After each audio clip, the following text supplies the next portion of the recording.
Olá, Porto Velho, querida e amada capital simpatia. Olá, você de todo o grande estado de Rondônia, que me dá o privilégio da sua audiência. Eu sou Benito, esse é o nosso conteúdo Amazônia e estamos juntos com você aqui mais um dia para encurtar distâncias e levar até sua casa informações que são agregadoras de valor. E para que tudo esteja melhor, sempre a primeira coisa é evocar aqui e aí sobre todos nós as bênçãos e a presença de Deus, que o grande arquiteto do universo sempre nos dê mais justiça, paz, perfeição, luz, força e beleza em tudo que fazemos. Afinal, com quem Deus anda, nunca anda só e sempre anda bem. Bom, está aqui do meu lado o procurador do Ministério Público, Rafael Bevilacqua, que vem conversar conosco hoje sobre alguns assuntos que são periclitantes na área de saúde, como falta de oxigênio, vacinação não condizente com as necessidades e expectativas, enfim, uma gama variada de assuntos, tá bom? Seja bem-vindo, é um prazer conhecê-lo e aqui hoje esperamos travar no campo das ideias um bom combate, um combate pró a vida e a solidariedade humana. Seja bem-vindo. Eu que agradeço o convite, Benito, e espero que a gente possa esclarecer algumas situações e alguns problemas que a gente tem vivenciado no Estado e no Brasil e trazer algumas ideias para esclarecer a população para que a gente possa efetivamente vencer o coronavírus, que eu acho que é a meta de todos, né? Beleza. Camila? Seja muito bem-vindo, Nós que somos jornalistas acompanhamos a atuação do Ministério Público Federal em relação à Covid-19, tem trabalhado incessantemente, tanto o senhor quanto os outros procuradores da República, e nós entendemos que se não fosse órgãos como o Ministério Público Federal atuando incansavelmente podemos dizer, para a estabilidade, e não entrarmos em um colapso no estado de Rondônia, talvez o Estado não teria ainda esse equilíbrio, Nós, por mais que tenhamos falta de leitos, há transferência de pacientes, por mais que há o risco de faltar o oxigênio, o Ministério Público está sempre atuando para que venham os cilindros ao Estado. Então, assim, devemos muito aos órgãos como o Ministério Público Federal, esse trabalho, e lógico, a consequência disso é a vida das pessoas, da população do estado de Rondônia. Perfeito. Eu vou chamar a vinheta, nós vamos começar a entrar nesses assuntos, tá bom? Por favor, eu desvinheta.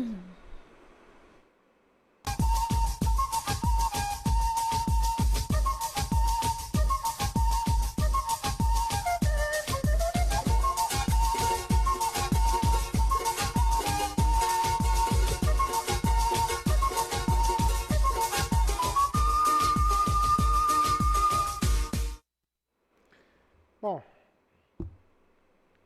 procurador, eu vou começar pelo primeiro tópico e depois a Camila vai entrar com as considerações e com a ampliação do debate. Oxigênio, qual é a real da nossa capital, do nosso estado?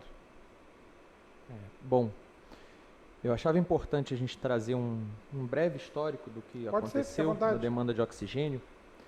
A gente recebeu entre os dias 10 e dia 11, na verdade o Ministério Público do Estado de Rondônia, recebeu uma notificação de um dos advogados das empresas Cacoal Gases, Oxiporto e Oxiacre, que são um grupo de empresas, é o mesmo advogado, falando que eles só tinham condições de manter o abastecimento por 15 dias.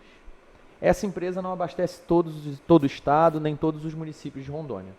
Ela abastece cerca de 30 municípios, são 33, se eu não me engano, municípios do estado, mais 5 hospitais da capital aqui, 4 hospitais particulares e o Hospital da Guarnição do Exército, afirmando que houve um aumento da demanda extraordinário, cerca de 100%. Eles estavam entregando 80 mil metros cúbicos mês e a demanda tinha subido para 160 mil. Essa preocupação foi levada ao Ministério Público Federal, porque nós tratamos de forma mais corriqueira com a União, e a gente levou essa demanda para a União.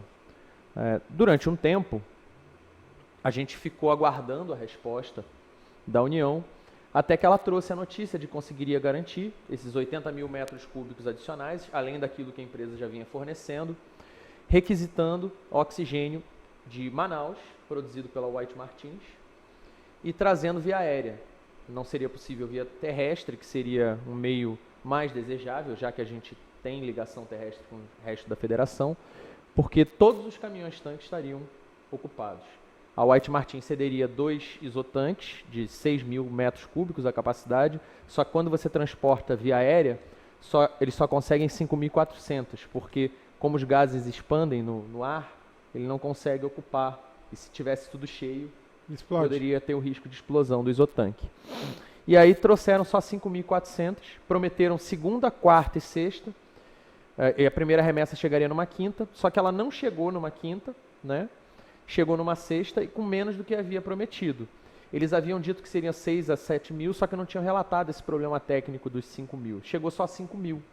A empresa se preocupou, porque disse que, olha, para manter uma remessa mensal de 80 mil metros cúbicos, eu precisaria 6 a 7, 3 vezes por semana, que daria mais ou menos 20 mil por semana. Com 5 mil vai dar só 15, não dá o que a gente precisa. E, além disso, a empresa verificou que no espaço de uma semana, até atenderem essa demanda, dobrou a procura por oxigênio. Então, eles calcularam que, ao invés de 160 mil, a demanda seria de 240 mil metros cúbicos. Então, precisaria de voos diários. Comunicamos novamente ao Ministério da Saúde.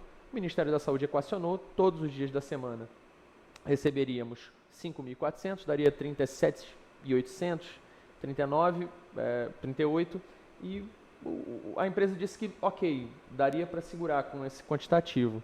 Só que a gente continua tendo problemas, né? Não teve remessa de sábado para domingo, não é sábado para domingo, o passado, né? Só chegou segunda, terça e quarta teve uma pane no avião, então não teve transporte, e aí na quinta a empresa comunicou, olha, se não vier hoje,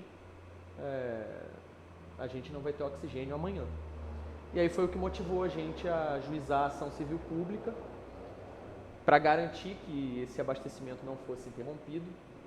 No sábado também a gente teve um outro problema que, segundo a White Martins informou, o Estado estava muito, muito seguro, sempre dizendo não vai faltar oxigênio, não vai faltar oxigênio. A gente viu várias declarações do governador, do secretário da Saúde, só que aconteceram duas coisas, né? No sábado retrasado, primeiro, a White Martins ligou para o secretário de Saúde dizendo, olha, o nosso carregamento que vem de Manaus por barco está preso no porto e eles só querem liberar às 7 da manhã, isso era 1 da manhã. Só que se não liberar, não tem oxigênio 7 da manhã. Tem que vazar, né? Exatamente. Não tem oxigênio 7 da manhã. E o Estado, que estava muito tranquilo, porque tinha a promessa de que tinha estoque para aguentar sem remessa durante o mês, entrou em sinal de alerta. Porque, olha, eu tenho oxigênio para um mês. E se não chegar essa remessa, vai faltar oxigênio? E o outro problema, o outro sinal de alerta foi esse sábado agora, também. Porque a White Martins disse, olha, não está dando vazão para a nossa demanda. Então, essa remessa que já estava sendo destinada para o Oxiporto, nós vamos tomar. E aí, nesse sábado, houve uma briga no aeroporto entre duas empresas, quase tiveram que chamar a Polícia Federal para resolver, para decidir quem ia levar o oxigênio. Então, essa situação de que está tudo tranquilo, que estamos em paz, que não tem perigo de faltar oxigênio, isso não é verdade, né? E não é verdade por causa dos fatos. Se tivesse tudo tranquilo, não teria duas empresas brigando, quase dando polícia para levar brigaram um no soco oxigênio. mesmo, saíram do tapa. É praticamente isso, né? Óbvio que não chegaram às vias de fato, mas cogitou-se chamar a polícia, chegaram a acionar. Eu peguei o telefone do plantonista, ia ligar para o delegado e na hora a gente ligou para o Ministério da Saúde, eles falaram com o presidente nacional da White Martins e aí resolveu, mas quase foi caso de polícia, para vocês terem uma ideia, né? E além disso, o presidente falou, olha, tudo bem, a gente libera essa carga hoje, mas a gente não aguenta produzir Manaus, a planta de Manaus não aguenta produzir e entregar essa quantidade de oxigênio que vocês estão dizendo que vão entregar. E aí, mais um sinal de alerta, ou seja, a gente não está tranquilo, não acabou, obtivemos uma liminar, mas mesmo assim, como a gente sabe, o problema é nacional e ainda pode piorar. Ou seja, deixa eu traduzir em miúdos assim. Quer dizer que, hoje a gente está com a média de 80% a 90% das UTIs ocupadas aqui no estado, é isso? Na verdade, se contar a rede privada, sim, mas no público, lotou, tem fila de espera. Mas vamos botar 80, 90, tá? Porque qualquer coisa com força de lei, você consegue ocupar as do privado, né? Para o estado, e aí depois o estado paga, pronto. Mas, e essa semana, diz que está mais tranquilo que estava semana passada, beleza. Mas a gente sabe que tem o feriadão aí, a gente sabe que semana que vem, pode ser que a coisa não fique tão boa assim. Né? Até porque o vírus não está dando refresco em lugar nenhum. É porque está dando em alguns lugares do Brasil porque os caras fizeram lockdown. Mas não quer dizer que agora, depois do lockdown, também não vai voltar. Então, se for para 100% de todas as UTIs, o consumo aumenta. Sem contar que tem um monte de gente internada. Se abrir leito de UTI, aumenta o consumo. Também tem isso. E se esse pessoal evoluir a quadros mais graves, vai precisar. Ou seja, nós teríamos que a demanda estar aumentando e não consolidando ela. Ou seja, pelo que eu estou ouvindo do senhor, nós podemos, nas próximas semanas, ter o mesmo colapso que teve em Manaus. Porque não é lógica, é matemática, a conta não fecha. E tem um adicional. A gente mede o índice de utilização das UTIs, ou pelo menos pode prever ele, de acordo com o índice de contaminação. Porque quem se contamina agora vai precisar de hospital, UTI, daqui a 2 semanas, 3 semanas. Então, se a gente está aumentando também o índice de contágio agora, a gente sabe que daqui a 3 semanas vai aumentar o índice de internação. Então, não é... A perspectiva é piorar. Né? E mais, quando se agrava a condição do paciente, porque tem 2 tipos de leito. Tem o pessoal que usa o auxílio para respiração, que ainda não está numa fase intensiva, e tem os entubados.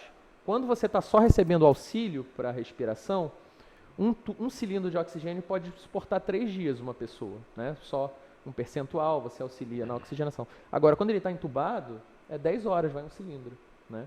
Então, quanto mais grave o estado da pessoa, mais oxigênio ela demanda. Vai, Camila. Bom, primeiro eu quero fazer um comentário. Tá, você pode comentar aí. Eu acho uma grande irresponsabilidade do governo do estado de Rondônia dizer que estava tudo tranquilo, sabendo da situação, né? Lógico, o poder público, muitas vezes, ele fica inerte e impotente diante dos casos, porque nunca se houve um colapso de saúde como estamos tendo agora. E isso é a nível mundial, e no nosso país está num momento muito crítico. Mas é irresponsabilidade e mascarar a realidade para a população. Falar em coletivas que eu acompanhei, que não havia nenhum risco de faltar oxigênio na semana em que as empresas já tinham dito que ia faltar oxigênio no interior do estado de Rondônia. Né? Então, eu acho assim, que o governo do estado de Rondônia deveria responder por uma irresponsabilidade, porque essas vidas são... Por crime de responsabilidade, quer dizer. Exatamente, perdão. Porque essas vidas estão se perdendo no nosso estado, a gente está perdendo vidas, isso é muito sério. Né? Mas voltando ao assunto do oxigênio, também o governo do estado de Rondônia ele liberou esse feriadão um decreto permitindo atividades religiosas, entre outras situações. Levando em consideração que daqui a 2 semanas essas pessoas vão precisar de leitos e vão precisar de oxigênio, o governo apresentou para os órgãos como o Ministério Público Federal, Ministério Público Estadual e demais instâncias de órgãos de controle algum planejamento para esse risco de aumento de demanda de leitos e oxigênio? E apresentou? Bom, tem algumas questões que eu gostaria de pontuar, né, embora concorde com você na maioria do que você disse. Eu não acho que o governo esteve completamente inerte, né? Eles efetivamente aumentaram a capacidade de armazenamento, efetivamente cobraram das empresas na época em que teve o colapso em Manaus e foram pegos de surpresa. Não vou dizer que essa surpresa não deveria ter sido antecipada, né? Foram pegos de surpresa, de certa forma, só que num determinado momento, e a gente infelizmente vivencia um fenômeno muito ruim para o Brasil, que é a politização da pandemia, né? Então, ao invés das pessoas estarem preocupadas com os números e os resultados, elas estão preocupadas em que efeito, qual imagem que vai ter dizer que está no estado crítico, quem vai ser responsabilizado e etc. A preocupação está mais em quais são os efeitos políticos do que em qual é o problema de verdade, né?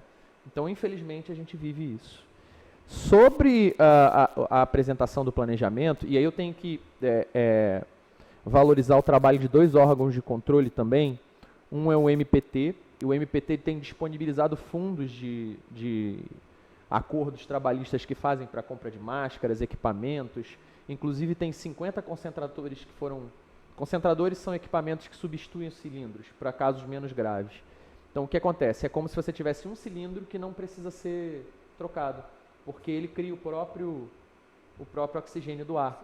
Não dá para os pacientes graves, mas já alivia utilizando nos pacientes normais, não gastam cilindros que podem ser utilizados pelos pacientes mais graves. E o outro é o Ministério Público do Estado de Rondônia, que fez, inclusive, uma convenção, uma câmara técnica, em conjunto com o governo de Rondônia, e durante muito tempo foi muito útil o trabalho. Só que, em relação aos estudos que foram apresentados sobre a demanda de leito, não, né?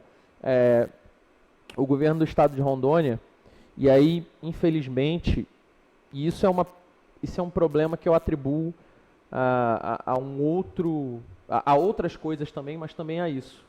O governo do Estado de Rondônia, ele infelizmente cede a pressões políticas de determinados grupos quanto à abertura ou fechamento, né? Então, há poucas semanas ele disse que ia ter uma restrição tal durante tal período. Aí foi lá, o pessoal fez o protesto, eles abriram. Não foi porque foi apresentado um estudo técnico e decidiram que seria melhor para a pandemia, isso não, porque ele sofreu pressão política, né?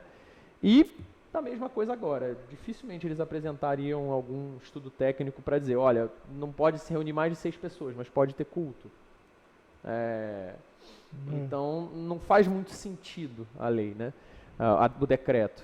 E eu atribuo isso também, de certa forma, à inação também do governo federal, porque se houvesse um plano nacional dizendo quais são as fases mais restritivas, o que cada cidade e governo deve adotar, o auxílio emergencial, que hoje é uma fração do que era no ano passado, e fez o cálculo, tem em determinados momentos o pão francês, pão de sal, em determinados lugares está R$1. R$150 não dá para uma família comprar um pão do café da manhã para o mês, né?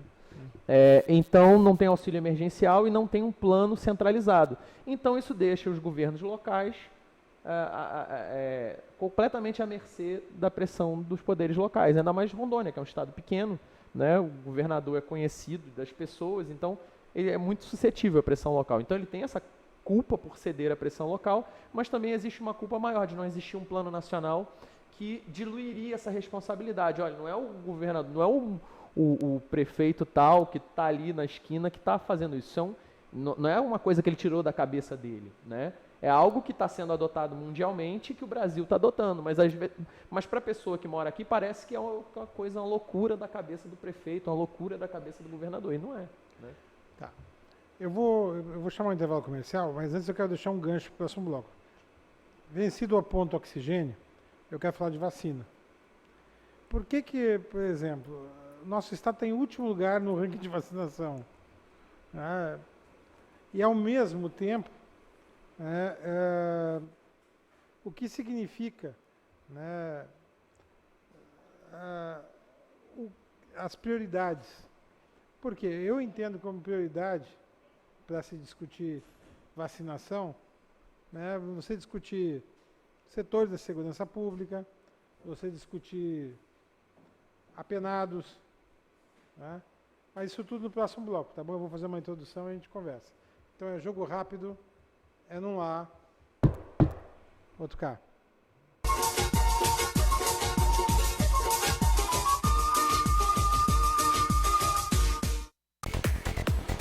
O conceituado canal Olhar Digital pesquisou e o público escolheu a Brasil Digital como a melhor velocidade de internet em Rondônia.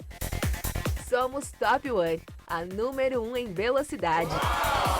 Aproveite a promoção para celebrar este prêmio. 400 MB por R$ 149,90, mais Super Wi-Fi.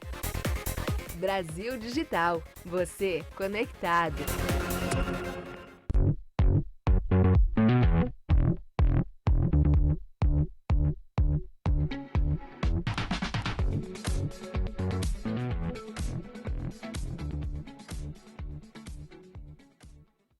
Portal O Rondoniense. Notícias de seu município, estado, do Brasil e do mundo. Sobre saúde, economia, política, esportes, cultura, tecnologias e muito mais. Com a credibilidade que você precisa. orondoniense.com.br. Sob medida.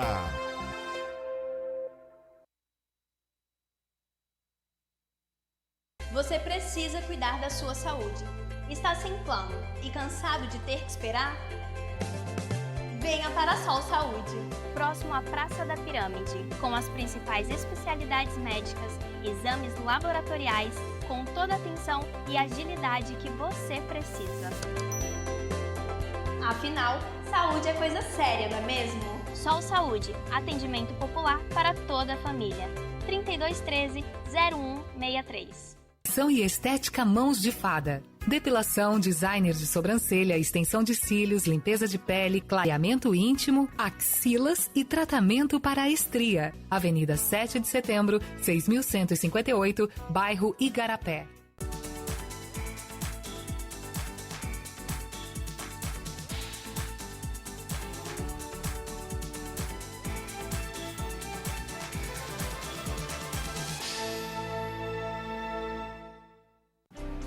Eu procurei tecnologia avançada, método personalizado, profissionais com credibilidade. Hospital de Olhos Veloso, o maior centro oftalmológico da região. Há mais de 3 décadas investindo em profissionais, estrutura e inovação em Rondônia. O objetivo é a qualidade de vida de seus pacientes. Diagnóstico e tratamento com excelência. E você? O que você está procurando? Hospital de Olhos Veloso.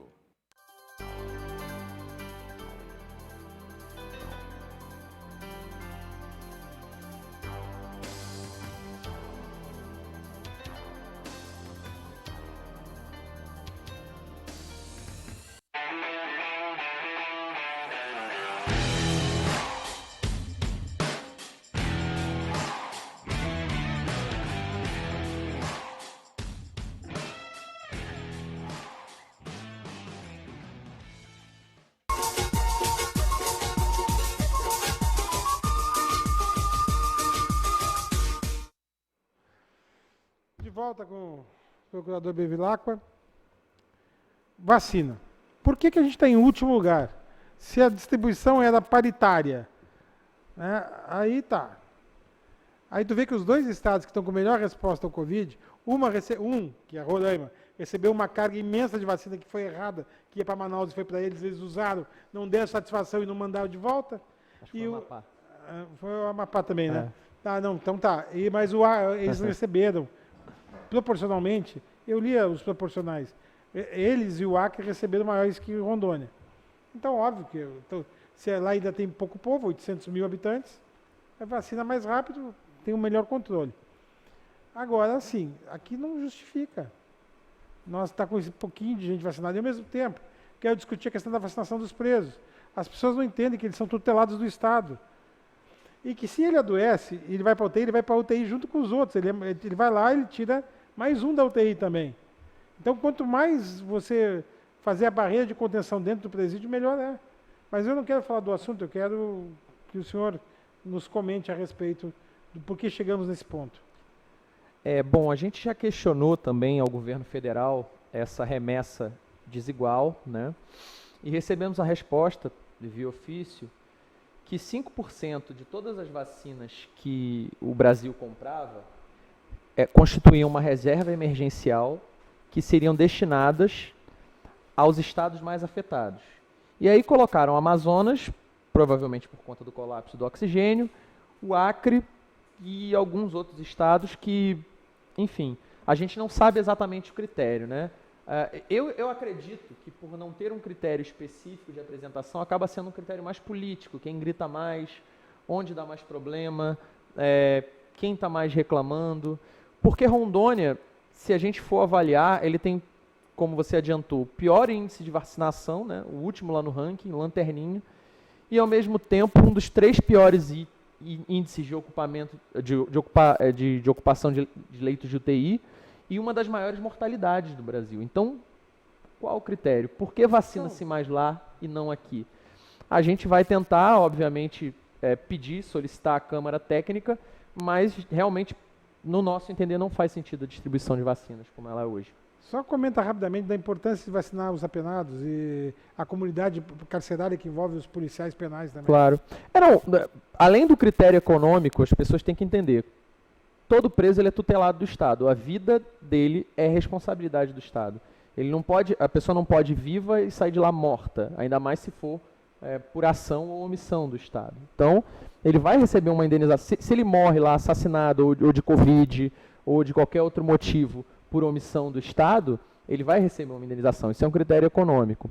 Além disso, sempre que a gente fala em população carcerária, a gente pensa no assassino, no estuprador, só que tem gente que cometeu inúmeros crimes ali, crimes que às vezes que são cometidos por pessoas que reclamam, né? Às vezes uma pessoa que trabalhou na floresta, crimes ambientais, ou uma pessoa que trabalhou na mineração, que são pessoas que se reivindicam cidadãos de bem também. Tem todo tipo de gente lá dentro.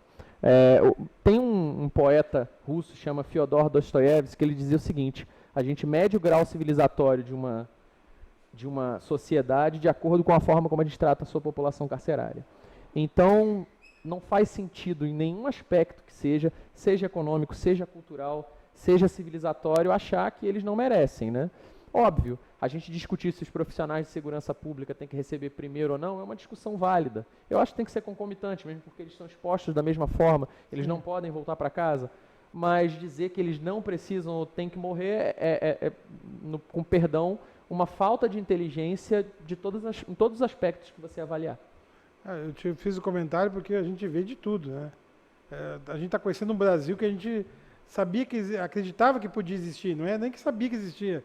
Agora a gente tem certeza que tem 30% do Brasil que quer ver o circo pegar fogo, né? E geralmente pegar fogo com os outros dentro, né? Ele fica do lado de fora aplaudindo, né? Então, isso é uma coisa. Dostoiévski, Crime e Castigo, quem é que já não leu, né, meu amigo? Bom, agora você pode comentar à vontade, querida.